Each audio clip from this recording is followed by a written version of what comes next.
역대상 29장 10절 이후에 오늘 말씀을 끝까지 다 읽지는 않았지만요, 25절까지는 다윗의 감사기도, 또 다른 말로 다윗의 송축, 이렇게 한편의 노래요 또 한편의 시로 기록되어져 있는 말씀으로 좀 여러분들이 이해를 하시면 좋을 것 같아요.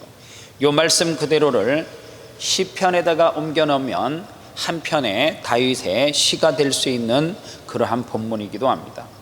그래서 제가 오늘 다윗의 송축이라고 하는 제목으로 오늘 말씀을 전하려고 하는데요, 오래전에 영국이라고 하는 나라는 신앙의 자유가 제한되어졌을 때가 있었습니다.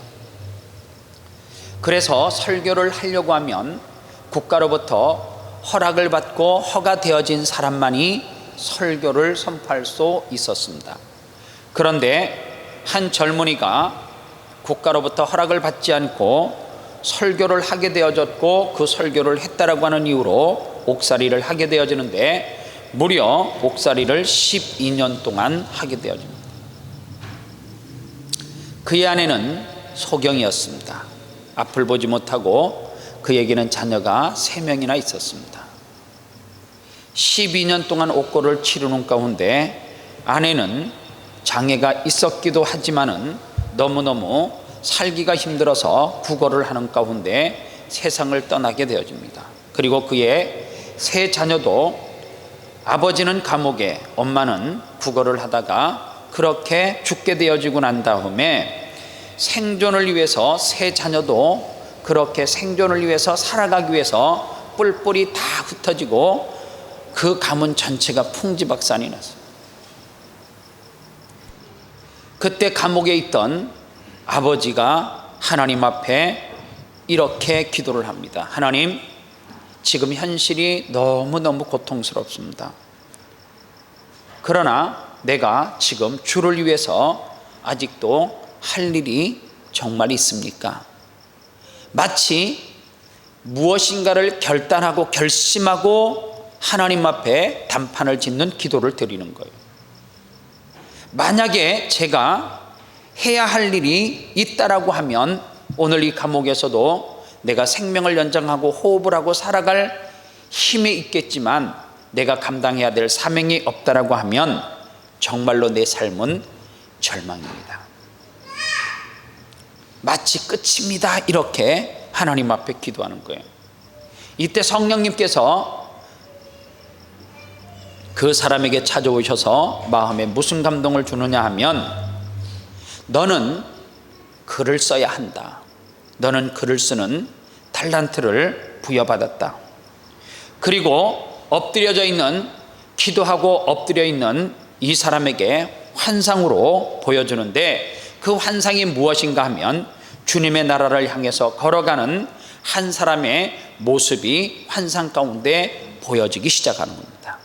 그래서 그 감옥에서 그 보여지는 모습을 글로 옮겨서 썼던 사람이 존 버년이라고 하는 사람이고, 그리고 그가 썼던 글이 바로 철로역정이라고 하는 글이에요. 오늘 본문에 소개되고 있는 다윗이라고 하는 사람은 삶의 인생의 말년을 그리고 있는데, 다윗의 말년이 여러분들 보시기에 되게 행복했을 것 같지만 그렇지는 않아요. 왜 다윗의 말년이 그렇게 인생이 험난한 가정을 살 수밖에 없었느냐고 하면, 다윗은 그가 가장 전성기 시절에 세상으로 볼 때 최고 잘 나갈 때, 국가로부터 최고 번성했을 때에 다윗은 고범죄를 짓게 되어지는데, 우리아의 아내 밧세바를 범했던 사건이 여러분들 기억하시는 내용일 겁니다. 간음을 하는 죄를 지었고요, 그리고 살인을 하는 죄를 지었어요. 그런데 이 죄가 그 죄로 끝나는 것이 아니라 밧세바로 통하여서 낳은 아이는 7일 만에 낳은 지 죽게 되어져요. 그리고 다윗의 삶 가운데 고난이 찾아오기를 시작하는데, 이 암논이라고 하는 장자가 이복 동생 압살롬의 동생 디나를 강간을 하게 되어져요. 그로 통하여서 압살롬이 암논을 죽이게 되어져요. 그런데 그 암논이 죽고 나니까 다윗은 누구를 비하기 시작해요? 압살롬을 미워하기 시작해요. 그런데 그 미워함이 결국에는 압살롬으로 하여금 어떻게 해요? 왕의 자리에서 쫓겨나게 되어지고 다시 복귀하여서 자기의 칼로 어떻게 하게 되어져요? 데리고 있는 군사들이 압살롬을 죽여야 되는 그러한 정말로 삶 가운데 얽혀지고 꼬여지고 고통 가운데 삶을 살게 되어져요. 이때 다윗이 하나님 앞에 존 버년처럼 이렇게 기도하는 거예요. 하나님, 아직도 제게 무슨 할 일이 남아 있습니까? 그런 기도를 하는 거예요. 그때 하나님께서 다윗에게 주셨던 마음이 뭐냐 하면 하나님의 성전을 건축할 수 있는 마음을 하나님께서 주셨어요. 그런데 여기에 우리가 하나님의 성전을 건축하려고 할 때 또 하나 비슷한 상황, 모세가 이스라엘 백성들을 애굽에서 이끌어내 가지고 그리고 그가 목표점으로 삼았던 가나안으로 들어가는 과정 가운데 하나님께서 너는 가나안에 들어갈 수 없다 그렇게 이야기해요. 왜요? 너는 피를 너무 많이 흘렸다. 그래서 가나안 땅으로 너는 갈 수 없다 그렇게 하고 너의 가지고 있는 그 모든 권한을 누구에게요? 여호수아에게 물려주게 되었죠. 다윗이 힘이 엄청나게 많이 있었어요. 그런데 하나님께서는 다윗에게 무엇 때문에요? 하나님 앞에 범죄한 죄 때문에 너는 하나님의 성전을 건축할 수 없다 그랬는데 다윗이 하나님 앞에 내가 주를 위해서 무슨 일을 할 수 있습니까? 라고 기도했을 때 다윗에게 주셨던 마음은 뭐예요? 하나님의 성전을 건축하려고 하는 마음을 주셨어요. 그러면 이 응답이 다윗이 하나님 앞에 받은 응답이 틀린가? 하나님의 생각은 다윗을 통해서 하나님의 성전을 짓는 일은 없을 것이라고 했는데 또 하나 다윗은 어떻게 해요? 꿈을 꾸는 가운데 기도하는 가운데 성전을 지으려고 하는 마음이 생겨요. 그래서 역대상 22장 14절 말씀에 보면 내가 환난 중에 여호와의 전을 위하여 금 10만 달란트와 은 100만 달란트와 녹과철을 그 중수로 셀 수 없을 만큼 심히 많이 예비하였고 또 목재와 돌을 예비하였으나 너는 더할 것이며 이렇게 기록되어져 있어요. 여러분들 이 지금 읽어드린 이 말씀의 제목이 지금 돈으로 치면 내가 예배전에도 계속 주판을 두드려 봤어요. 금 한 달란트는 키로수로 34kg 정도 돼요. 조금 더 돼요. 키로로. 그러면 지금 시가로 따지면 약 20억 된대. 한 달란트가. 그러니까 마태복음 25장에서 한 달란트 줬다고 삐져가지고 그 땅에 묻어놓는 놈은 나쁜 놈이에요. 그 놈은. 그쵸? 20억을 줬는데 그걸 왜 묻어놔요? 하나님 앞에 열심히 일해가지고 남겨야지. 에이, 쟤는 보니까 나보다 더 많이 줬는데 40억? 어떤 성경에 보면, 어떤 해석에 보면 금 한 달란트를 많게는 45억으로 계산하는 데도 있어요. 근데 뭐 어쨌든 뭐가 맞든지 그러면 금 10만 달란트면 얼마예요? 빨리 계산해봐요. 내가 이게 단위가 계산이 안 돼요. 1, 10, 100, 1000만, 10만, 100만, 1000만 뭐 이렇게 해갖고 거기까지 했는데 또 더 막 7, 8개가 더 있는 것 같아. 계산해 보니까. 그러니까 이게 뭘로 불러야 되는지 내 숫자 개념이 없어가지고. 얼마예요? 20조? 나하고 똑같구만 수준이에요. 아니요, 뭐 이렇게 틀리면 200조 뭐 이러면 이렇게 해야 되는데 뭐 20조 그래도 뭐 아무런 느낌 없어요. 모르겠어요. 숫자가 정확한지 모르겠지만 오늘 집에 가셔서 핸드폰으로 한번 계산해 보세요. 그리고 정확하게 좀 가르쳐줘요. 계산은 나왔어요. 곱하기 20 곱하기 10만 이렇게 해가지고 는 해갖고 답은 나왔는데 수를 내가 못 쉬겠다니까. 뭔 말인지 알죠? 그런데 14절에 보세요. 내가 환난 중에 여호와의 전을 위하여 이렇게 큰 성전을 짓기 위해서 예물을 준비했다는 거예요. 그럼에도 불구하고 하나님은 그에게 성전 짓는 것을 허락하시지 아니하시고 누구에게요? 아들 솔로몬에게 허락을 하셨어요.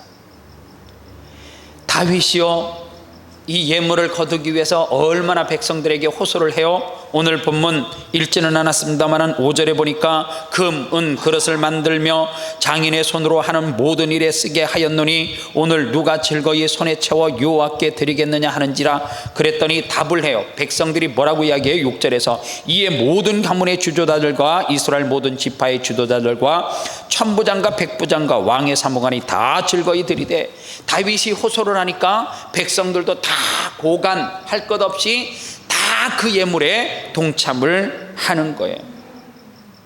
그런데 백성들이 드리는데 9절에 어떻게 드려요? 즐거움으로 드렸다, 그렇게 이야기해요.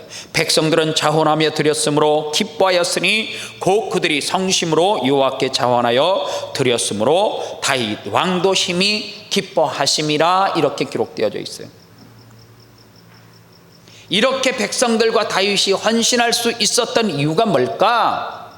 첫 번째로는 모든 소유가 하나님의 것이라고 하는 것을 뭐 했기 때문에요? 인정했기 때문에 그렇다는 거예요. 미국에 가면 리버사이드 처치가 있대요. 그런데 그 리버사이드 처치에 가면 처음에 록펠러가 이 교회를 지었을 때에 많은 사람들이 당신의 가문을 위해서 이 성전을 지은 거라고 정말 대단하더라고 막 축복을 했겠죠.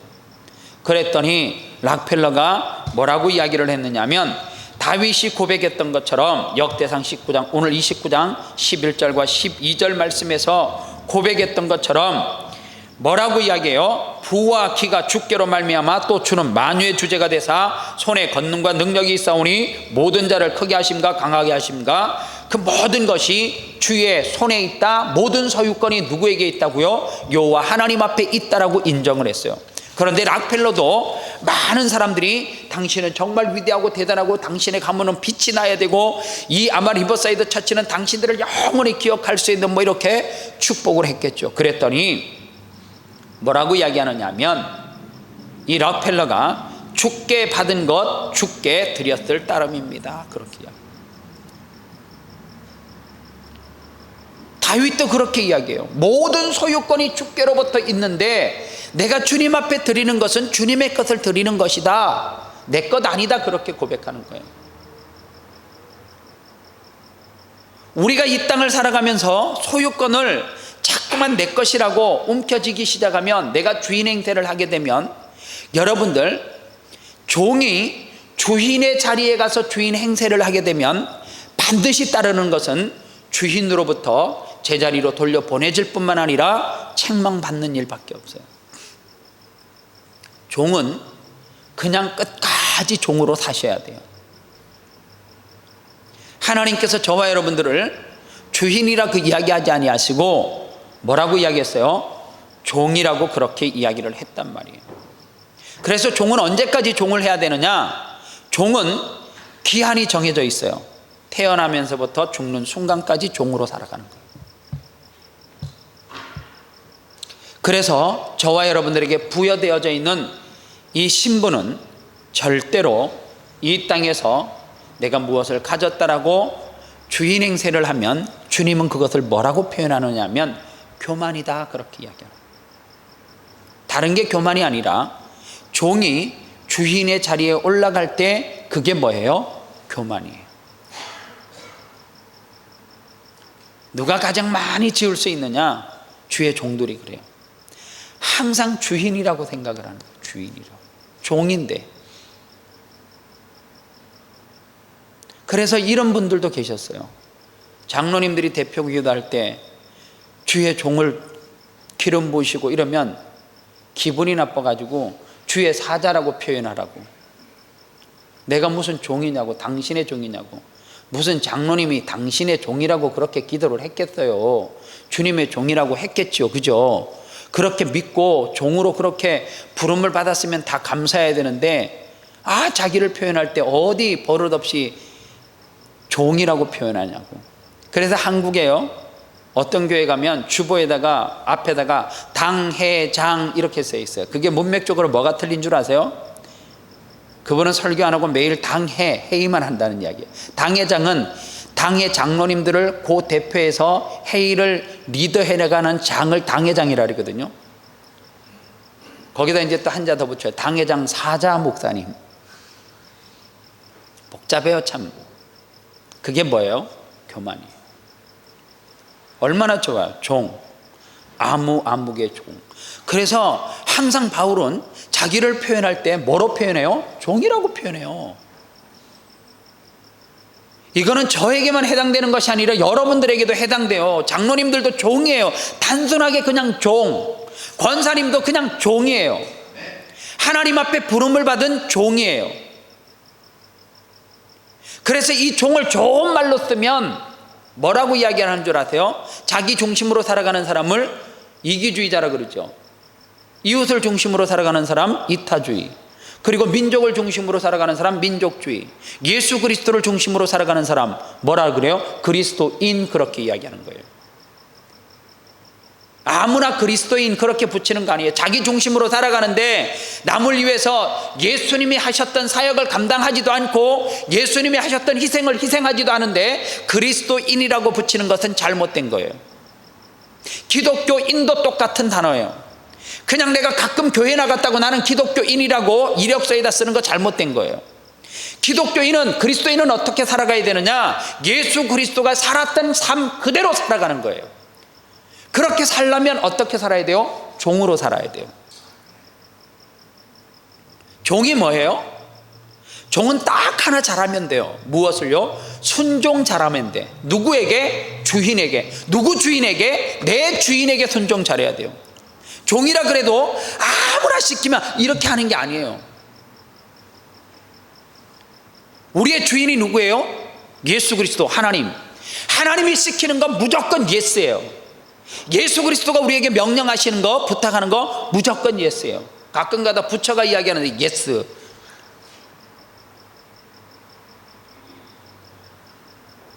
아무거나 갖다 대고 그냥 이 종교 가서 예스 저종 아니에요. 그거 오직 우리의 주인인 예수 그리스도, 그분 앞에 우리는 종이에요.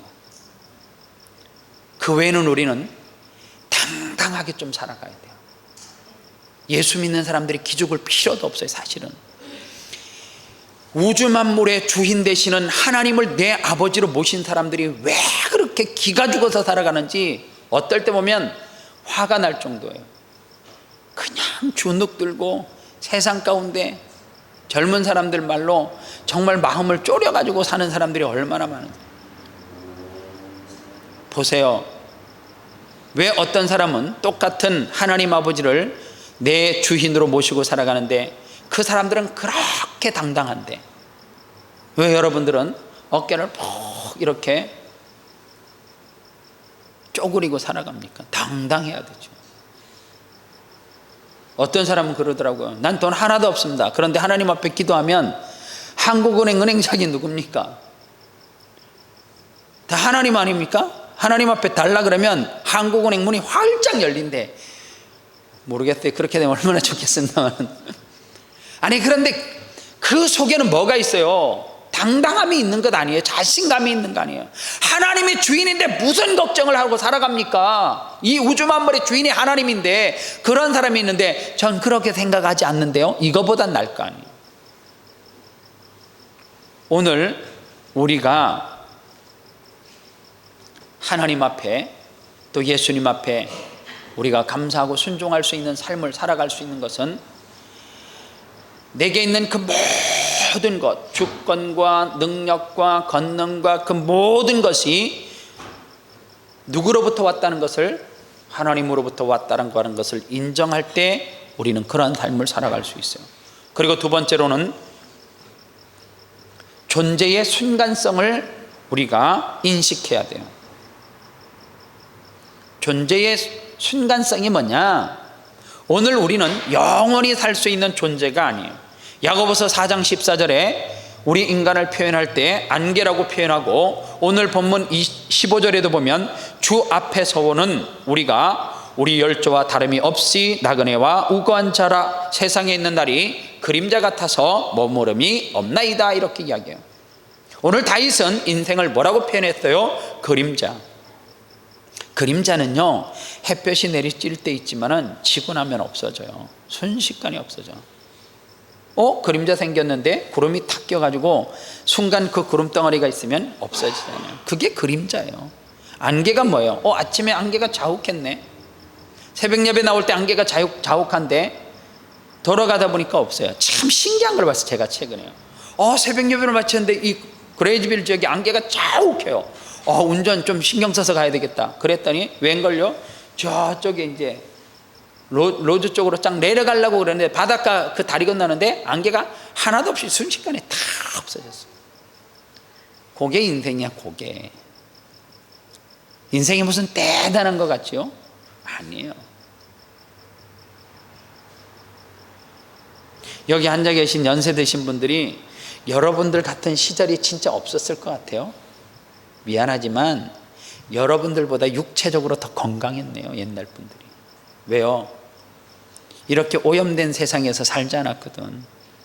저분들이 사실 때는 순수하고 깨끗하고 개울에서 훌떡 벗고 가재 잡아먹고 이랬던 시절을 살았기 때문에 여러분들이 말하는 무슨 친환경 속에서 뒹굴면서 살았던 분들이에요. 그래서 여러분들보다 더 까무잡잡하고 건강했었어요. 그런데 지금 인생이 어때요? 살아보니까 순간이에요, 순간.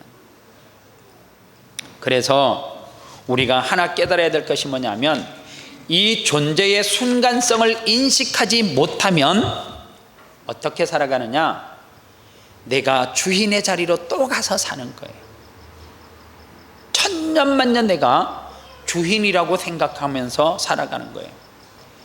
오늘 말씀의 포인트 세 번째, 다윗은 왜 하나님의 성전을 세우려고 그 많은 돈을 모았을까?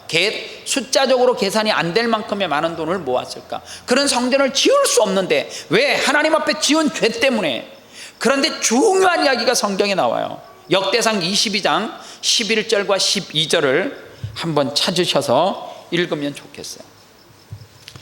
역대상 22장 11절과 12절입니다. 22장 같이 읽겠습니다. 시작. 이제 내 아들아, 여호와께서 너와 함께 계시기를 원하며 내가 형통하여 여호와께서 내게 대하여 말씀하신 대로 내 하나님 여호와의 성전을 건축하며 여호와께서 내게 지혜와 총명을 주사 내게 이스라엘을 다스리게 하시고 내 하나님 여호와의 율법을 지키게 하시기를 더욱 원하노라. 다윗이 하나님의 성전을 짓기 위해서 이렇게 많은 금과 은과 녹과 철을, 그리고 많은 목재와 돌을 모았던 이유가 뭐라고요? 다음 세대에 대한 꿈이 있었어요.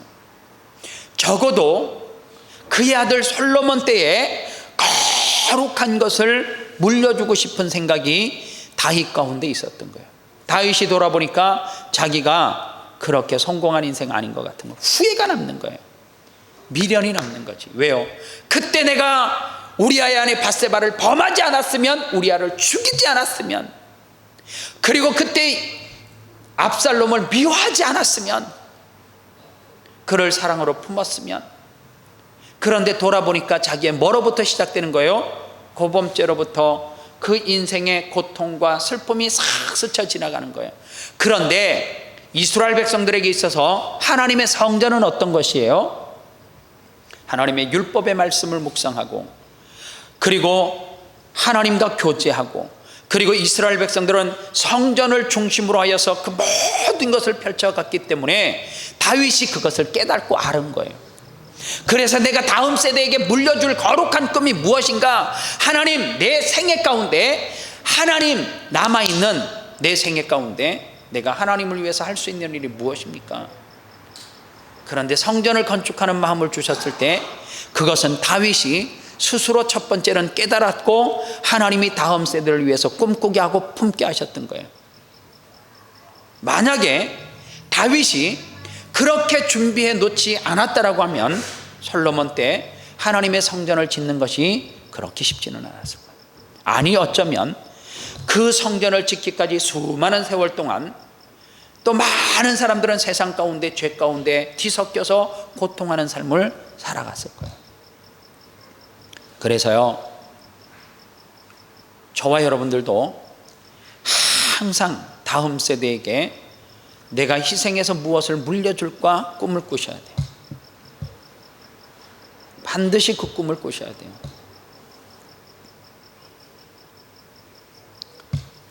지금은 은퇴를 하시고 각 지역으로 흩어져 있는 교회를 이렇게 돌보면서 그렇게 목회 말년을 보내고 계시는 목사님이 있어요.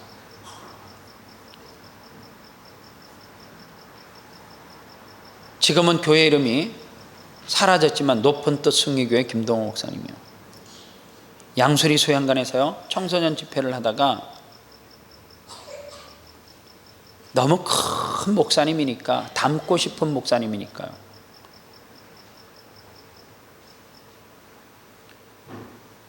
도런도런 이야기를 하다가 저는 침대 밑에서 자고 목사님은 위에서 자고, 근데 제가 잠을 못 자고 뒤척뒤척하겠어요. 자꾸만 뭔가 말을 하고 싶기도 하고요. 제게 그런 기회가 또다시 오겠어요. 사실은 쉽지 않은 게죠. 지금으로부터 10수년 전의 이야기니까 제가 그때는 젊기도 하였었고요, 꿈과 야망이 엄청나게 컸을 텐데, 그런데 그 목사님이 제게 새벽 2시에 던져줬던 메시지가 뭔 줄 아세요? 딱 한마디였어요. 이렇게 열정이 많은 후배 목사들에게 건강한 교회를 물려주지 못한 우리가 큰 죄를 진 것 같다고. 그게 가슴이 아프다고. 저렇게 열정이 있는 젊은 목사에게 건강한 교회 다음 세대를 물려줬으면 교회가 더더욱 건강하고 그렇게 하나님의 영광을 드러낼 텐데, 우리 목회자들이, 기성 목회자들이 범죄하고 타락하여서 건강한 교회를 물려주지 못한 것이 죄스럽다고요. 그런데 여러분들, 그거는 그분의 이야기가 아니라 저와 여러분들의 이야기가 돼버린 거예요. 우리 주일학교에게 정말로 우리의 신앙을 이대로 잘 물려주면 그 자녀가 건강한 자녀 될 거라는 확신이 있으세요? 뭐 주일학교까지 안 가고 내 자녀요, 내 자녀에게 내 신앙을 그대로 그렇게 전수시켜주면 아름다운 교회가, 이 땅의 교회들이 건강하게 잘 이렇게 맥을 이어서 갈 수 있을 것 같아요. 적어도 저와 여러분들이 다음 세대에게 건강한 가치가 있는 꿈, 교회를 물려주려고 하면, 지금 바뀌지 않으면 반드시 10년 후, 20년 후에 우리가 삶을 마감할 때쯤 되어져서는 다음 세대에게 고개 들 수 없는 때가 반드시 와요. 왔어요. 반드시 와요. 정말 죄송한 이야기지만 우리 교회 권사님, 장로님, 안수 집사님들, 연령 많으신 분들, 제가 볼 때 30년 안쪽으로 남아있을 분 그리 많지 않을 거예요. 확률적으로 이야기하는 거예요. 30년은 여기에 이민 오신 분들, 조금 길게 있으신 분들, 그 시간이 30년이에요. 그때 살아있다라고 해도 제가 볼 때 휠체어 타고 교회 오시든지 아니면 그 열정도 식어져서 교회를 오지 못하는 건강 상태가 될 가능성도 확률적으로 많다는 거예요. 이거는 절대 저주하는 거 아닙니다. 그때 다음 세대 교회, 우리 교회 청년들에게 그 교회를 물려줬다라고 하면, 지금 이대로 내가 신앙생활하면서 그들에게 그냥 그저 그렇게 교회를 물려줬다라고 하면 30년 후에, 지금 20대는, 지금 20살은 30년 후에 딱 지금의 제 나이가 돼요. 그럴 때 이 아름다운 교회가 정말 건강한 교회가 될 수 있을까? 한번 깊이 우리가 고민해 봐야 돼요. 그러면 다윗이 비록 내가 하나님 앞에 범죄하여서, 그래서 내가 그 인생의 말년에 하나님 앞에 후회하는 그 송축을 노래하면서 내가 다음 세대에게 뭔가 가치 있는 꿈을 심어줘야 되겠다라고 하는 생각을 하고, 그가 말년에 자기가 가지고 있는 모든 것을 털어서 하나님의 성전을 짓는 것이 다음 세대에게 교회를 통하여서 그들의 꿈을 펼칠 수 있는 것이라고 생각해서 그 일을 했다라고 하면 우리도 이제는 무엇인가 결단을 해야 될 때요. 내가 정말로 하나님 앞에 봉사하고 헌신하는 것을 다음 세대가 본받고 그것을 그대로 할 수 있는 사람이 세워져야 되고, 내가 하나님 앞에 심는 물질 그대로 다음 세대가 본받아 가지고 그 물질 심을 수 있어야 되고, 내가 주일 성수하는 거 내 자녀가 그대로 그것을 본받아서 더 예배를 사모하고 그렇게 예배할 수 있도록, 수요 예배도 그렇게 할 수 있도록 다음 세대에게 심어주지 않으면은 내 자녀 때, 내 자녀라 해봤자 어린 거 아니에요. 30대 40대도 있어요. 이 가운데는 여러분들의 자녀가 수요 예배, 주일 오브, 새벽 예배를 단 한 번이라도 나가지 않는다라고 하면 반드시 여러분들이 삶이 마감됐을 때는 그 교회는, 그 예배는 없어져요. 당연히 없어져야죠. 왜? 사람이 안 오니까요. 안 오는 예배를 목사 혼자서 어떻게 드리겠어요? 그레이즈빌 교회가 주일 예배 오전 9시에 딱 있고 10시 되면 마치고 티타임 30분 정도 하고 끝이에요. 그런 교회가 아름다운 교회 되지 말라는 법이 없어요. 적어도 20년 안에, 20년도 안 갈 수도 있어요. 10년 안에 그 현상이 이 교회에 그대로 올 수 있어요. 그래서 우리는 예배에 대해서 정말 정신을 차려야 돼요. 타협하시면 안 돼요. 정말 예배에 대해서 정신 차리시고 예배를 유산으로 물려줘야 돼요. 할 수 있으면 교회를 통하여서 여러분들의 자손이 믿음의 유산을, 말씀의 유산을 계속해서 물려주려고 지금 몸부림치지 않으면 연세가 조금 더 드시면 기력이 쇠하고 말이 꼬여서 했던 말 또 하고 했던 말 또 하고 했던 말 또 해서 자식이 아예 이제 무시하고 듣지 않는 순간이 곧 올 수도 있어요. 그렇게 되면 정말 늦어서 가능성이 없어요. 다시 한번 다윗의 삶을 우리가 보면서 내가 다음 세대에게 어떤 가치 있는 꿈을 그들에게 물려줘야 될지를 깊이 고민하는 이 밤이 됐으면 좋겠습니다. 이 시간 다 같이 기도하도록 하겠습니다.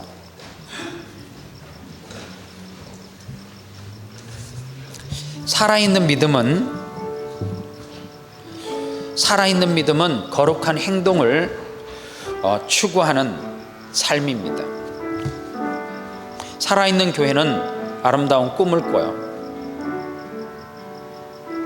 이런 교회가 되기 위해서 우리가 해야 되는 것 딱 하나입니다. 다윗처럼 실천하고, 그리고 다윗처럼 행하지 않으면 다음 세대의 교회는 존재하지 않을 수도 있어요. 이 땅에 수많은 교회들이 사람이 없어 문을 닫고 예수 그리스도의 복음이 이제 더 이상 증거되지 않고 선포되지 않는 교회들이 이제는 아프리카가 아니라 복음이 초창기에 들어왔던 저 유럽으로부터 시작됐습니다. 그곳에 예수 그리스도가 다 전파됐다라고 그렇게 생각을 해요. 그러나 지금 대다수의 교회들이 주일이 되어졌음에도 불구하고 하나님 앞에 예배하지 못하는 그러한 교회가 돼버렸어요. 오늘 우리가 이런 교회에 물려주지 않으려고 하면 정신 바짝 차려야 돼요. 정말 고민 많이 하셔야 됩니다. 전통이라고 하는 것이요, 어느 데에 가서 뚝뚝뚝뚝 다 끊겨요. 요즘 많은 사람들이 그러더라고요. 아마 이제 이런 전통은 우리 자식들 세대에는 다 할 줄도 모르고 잊어먹을 거라고, 그래서 자연히 사라질 거라고.